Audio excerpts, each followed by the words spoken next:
제주도의회 임시회에서 새학기 제주 교육 현안들이 도마에 올랐습니다. 학생 개인정보 유출부터 늘봄 학교 준비 부족과 수능 성적 하락까지 의원들의 질타가 이어졌습니다. 홍수연 기자입니다. 3학년 학생 409명의 성적과 희망 진로 등 민감한 개인 정보가 담긴 파일을 교사가 실수로 학급 단체 채팅방에 공유했다 논란이 된 도내 한 고등학교. 제주도교육청이 감사에 착수한 가운데 허술한 개인정보 관리에 대한 지적이 도의회에서 나왔습니다. 교사들이 근거 규정 없이 모든 학생들의 정보를 가지고 있다는 겁니다. 만연되어 있는 관행이다. 그렇습니다. 네, 관행이죠. 네. 한 선생님이 모든 학생의 정보를 다 갖고 있죠. 근거가 없습니다. 고 의원은 진학 지도를 위해 교사들의 정보 접근이 필요한 점을 감안하더라도 시스템이 없으면 비슷한 상황이 또 벌어질 수 있다고 지적했습니다. 개인의 주의와 부주의를 넘어서는 시스템 차원의 정비가 필요하다. 그렇지 않으면 성적 유출은 어느 학교에서든 다 일어날 수 있는 문제가 된다. 본 의원은 그렇게 생각합니다. 동의하십니까? 네, 동의합니다. 그 문제에 대해서는 저희들이 시스템 접근을 어떻게 할 것인가, 네. 좀 그 전산 전문직들하고 네. 좀 저희들이 논의를 좀 하면서 네. 이런 일이 발생하지 않도록. 새학기 시작에 맞춰 기간제 교사 채용을 마무리하지 못하는 등 혼란이 된 늘봄 학교에 대해서는 지역사회와 연계 협의를 주문했습니다. 우리 전면 시행이 되기 전에 지역 사회와의 같은 간담회라든지 늘봄이라고 하는 것은 진짜 저출산 대책도 되고 사교육비 경감 대책도 되고 전반적으로 우리 학교 현장과 지역 사회가 밀접하게 관계 맺고 같이 성장해 나가야 되는. 최근 떨어진 제주 학생들의 수능 성적도 도마에 올랐습니다. 2020년까지 전국 1위였던 국어와 수학의 표준 점수가 지난해 국어 3위, 수학은 5위로 전국 평균보다도 낮아졌다는 겁니다. 제주 학생들이 학력이 수능 점수가 수능과 관련 성적이 이 정도다. 도민들한테 알릴 의무는 저는 있다고 봅니다. 그래서 뭐가 잘못되어 있는지, 앞으로 어떻게 학력 향상을 위해서 교육청이 노력을 해야 될 것인지 이게 나와야 될 거 아닙니까? 한편 제2부교육감 도입을 포함한 교육청 조직 개편 논의에 대해 정말 필요한지 신중히 검토해야 한다는 의견도 나왔습니다. MBC 뉴스 홍수현입니다. 정부의 의대 정원 증원 계획에 따라 제주대학교 의과대학 정원이 내년부터 100명으로 늘어납니다. 전공이 집단 이탈로 의료 공백이 장기화되고 있는 가운데 제주에서도 의료계 반발이 더 커질 것으로 보입니다. 김항섭 기자입니다. 제주대학교 의과대학의 현재 정원은 40명. 교육부는 2025학년도 제주대 의대 정원에 60명이 더 늘어난 100명으로 발표했습니다. 총 증원 규모 2,000명 가운데 82%인 1,600여 명을 제주대를 비롯한 비수도권 의대에 배분한 겁니다. 의대 교육 정상화 차원에서 정원 50명 미만인 소규모 의대가 적정한 규모로 운영될 수 있도록 총 정원을 100명 이상으로 배정하기로 하였습니다. 이에 따라 제주대는 2025학년도 대입 전형 시행 계획을 바꿔 오는 5월 개정된 모집 요강을 공고합니다. 강의실, 실습 기자재 부분에 대해서는 정부에서 특별 예산을 통해서 지원할 예정이라고 알고 있습니다. TF팀을 구성해서 조속하게 연찬할 수 있도록 준비하도록 하겠습니다. 정부가 의대 증원을 강행하면서 의료 공백에 대한 우려는 커지고 있습니다. 도내 전공의들의 집단 이탈에 이어 제주대 의대 교수들도 설문조사를 마무리하고 이르면 이번 주 안에 집단 사직 여부를 결정할 것으로 알려졌습니다. 의대생들의 휴학 신청과 수업 거부 등 집단 행동도 이어져 제주대 의대 학생들도 70% 넘게 휴학계를 제출한 상황. 여기에 현업에 있는 의사들 반발도 더 거세질 것으로 예상됩니다. 정부에서는 강압적으로 의대 정원의 증원을 밀어붙이고 있는데 이는 의학교육의 질 저하와 의료 수가의 상승 등 여러 가지 부작용을 초래할 수 있다고 생각을 합니다. 제주대학교 의과대학 정원이 2배 이상 늘어날 것으로 발표되면서 한 달 넘게 이어지고 있는 지역 내 의료 공백이 장기화되지 않을까 우려되고 있습니다. MBC 뉴스 김항섭입니다.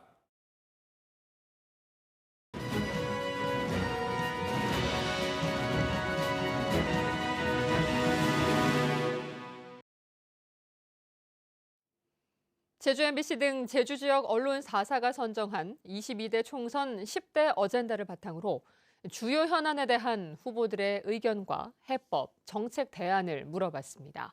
오늘은 첫 순서로 제주시 갑선거구 후보들의 입장을 조인호 기자가 정리했습니다. 제주 지역 최대 현안인 제2공항 건설에 대한 입장을 물어봤습니다. 더불어민주당 문대림 후보는 찬반을 떠나 환경과 안전, 수용 능력에 대한 우려를 해소해야 한다며 주민투표와 공론조사도 필요하다는 입장입니다. 지금이라도 국토부 제주도 이외에 그리고 찬반 양측 오자협의체를 통해서 이 갈등 예방을 위한 조치를 해야 된다. 국민의힘 고광철 후보는 대규모 국책 사업인 만큼 반드시 추진해야 한다며 도민 전체 공감대 형성이 중요하고 정쟁으로 삼아서는 안 된다는 입장입니다. 현재보다 더 상권이 좀 위기로 오는 게 아니냐, 아마 그런 걱정 때문에 많이 반대들 하시는 것 같은데 그 입장도 저는 충분히 공감하고요. 4.3 후속 입법 과제로 문대림 후보는 희생자만 받는 보상금을 유족에게도 지급하자고, 고광철 후보는 물가 상승률을 반영한 적정한 보상액 상향을 제안했습니다. 제주형 행정체제 개편은 문대림 후보는 기초자치단체와 세계구역 최종 권고안으로 주민투표를 하자는 입장이지만, 고광철 후보는 주민투표로 일축할 것이 아니라 다자협의체 수기로 갈등을 해소하자는 입장입니다. 의대 정원 확대는 문대림 후보는 단계적 증원이 바람직하다며 정부와 의사의 적절한 타협을 요구했지만, 고광철 후보는 반드시 증원이 필요하다며 의료계 집단 행동은 원칙에 입각해 대응하자는 입장입니다. 지역사회 필수 의료 강화를 위해 문대림 후보는 10년간 의무 복무하는 지역의사 제도를, 고광철 후보는 제주만의 특색을 살린 의료인력, 정주환경 조성을 제안했습니다.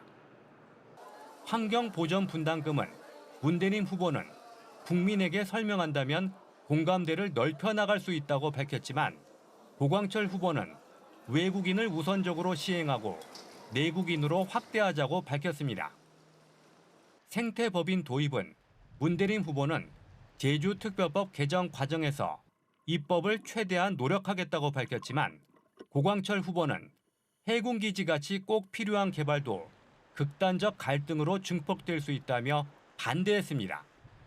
MBC 뉴스 조인호입니다.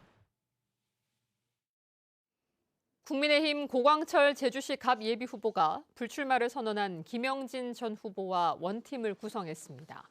고광철 예비 후보는 제주도 의회에서 기자회견을 열고 보수의 재건과 결집을 위해 결단과 희생을 보여준 김영진 전 후보에게 감사하다며 원팀을 구성해 이번 총선에서 반드시 승리하겠다고 밝혔습니다. 한편 전략공천의 반발에 탈당했던 김영진 전 후보는 보름 만에 국민의힘에 복당했습니다.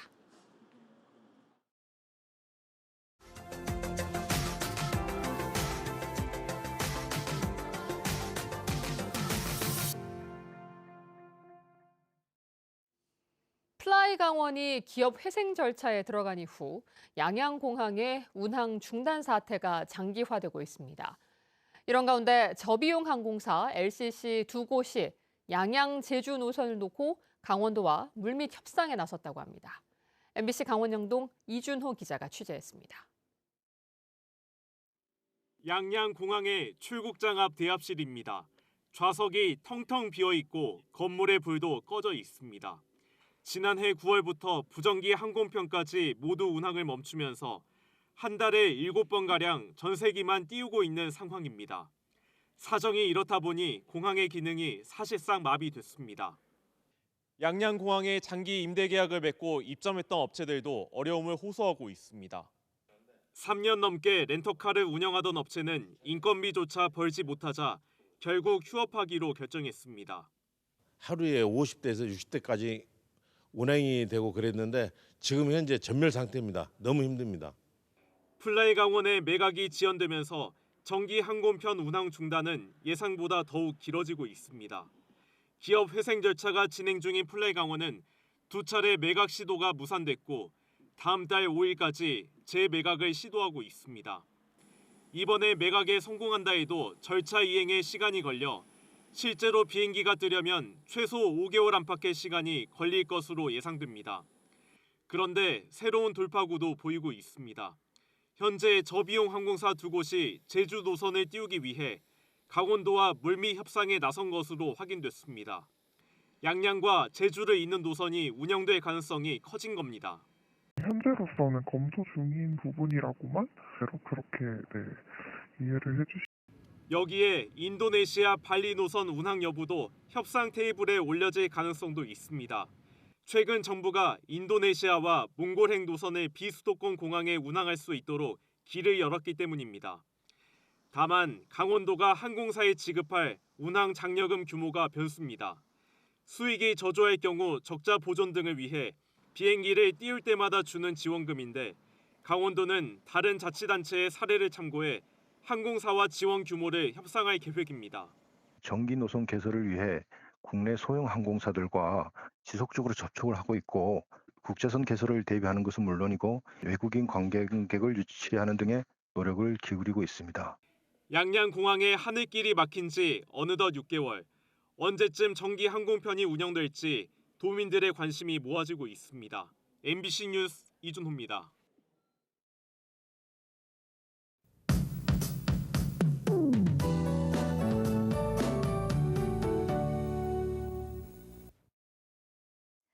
아침에는 쌀쌀하지만 오늘 완연한 봄 날씨를 보이겠습니다. 제주의 하늘도 구름 한 점 없이 쾌청하게 드러났는데요.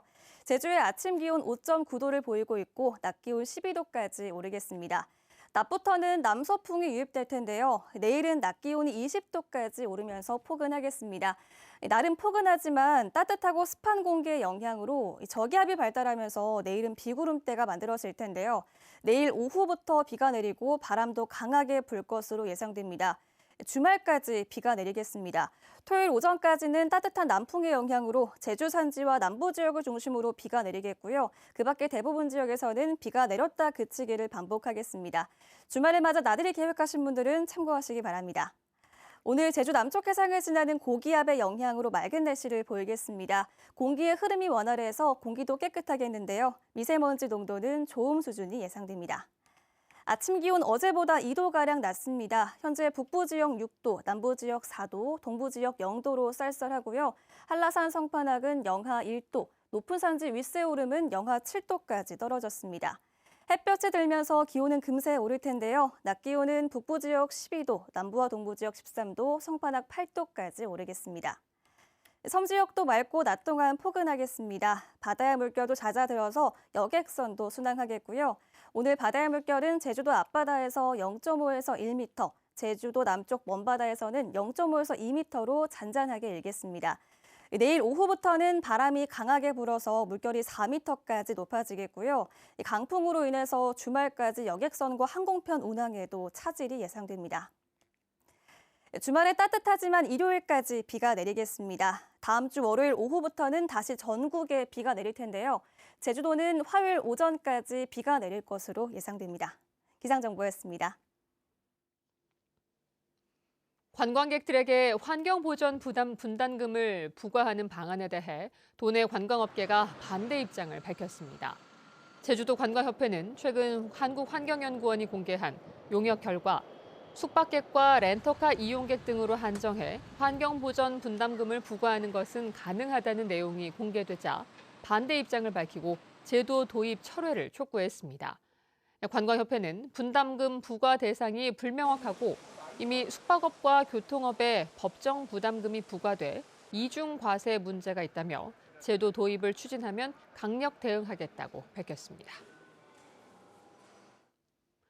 국내 수제 맥주 첫 상장 기업인 제주맥주가 매각됩니다. 제주에 본사를 둔 제주맥주는 대표이사와 최대 주주가 보유한 주식 864만 주를 101억 원에 서울 소재 자동차 부품 유통기업에 매각하기로 했습니다. 2015년 한림읍 금능농공단지에 설립한 제주맥주는 다양한 수제 맥주를 출시하고 코스닥에 상장까지 했지만 업체 난립으로 경쟁이 심해져 경영난을 겪어왔습니다.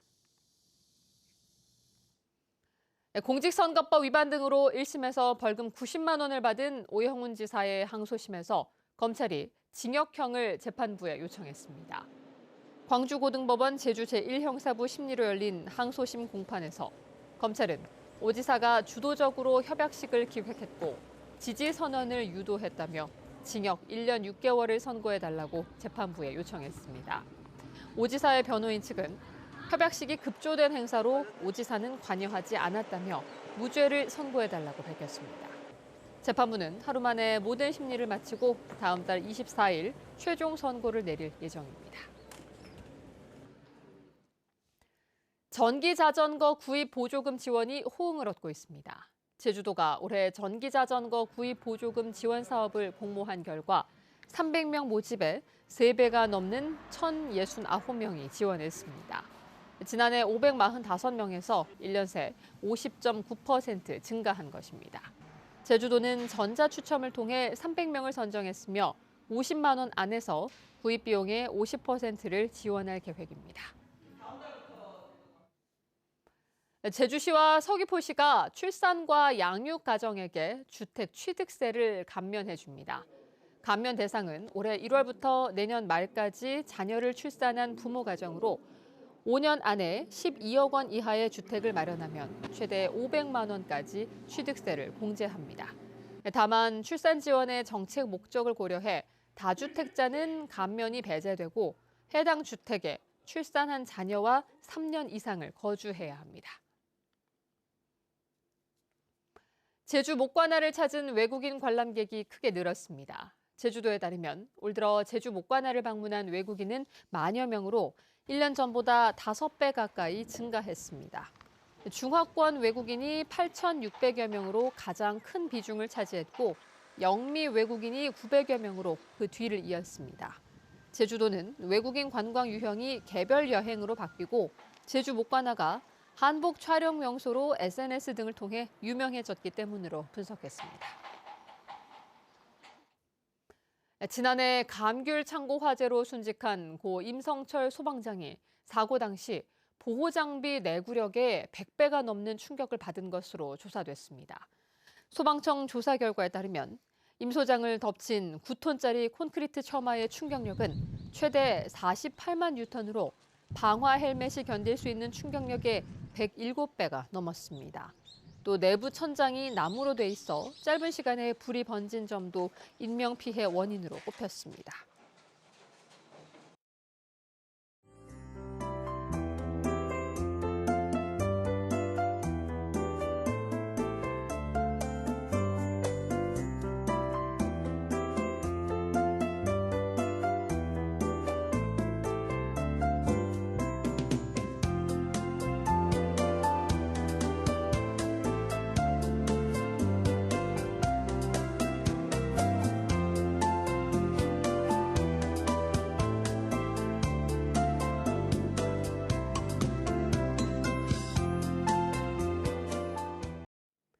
뉴스투데이 제주였습니다. 여러분 고맙습니다.